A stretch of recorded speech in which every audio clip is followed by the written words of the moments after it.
Hi guys, welcome back to the new video. In this video I'm going to show you how you can use Midjourney bot on Discord. So let's get started. First of all, open your Discord.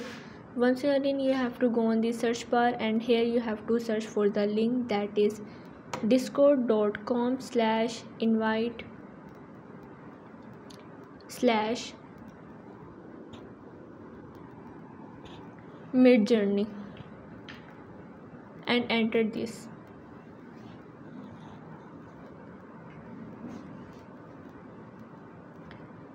Once you are in, you have to accept the invite.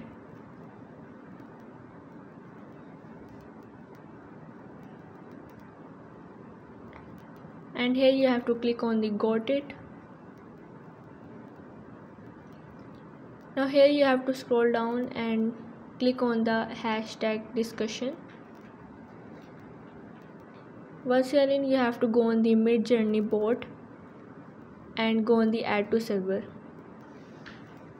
Now here you have to just add the server and you can start using Midjourney bot on Discord.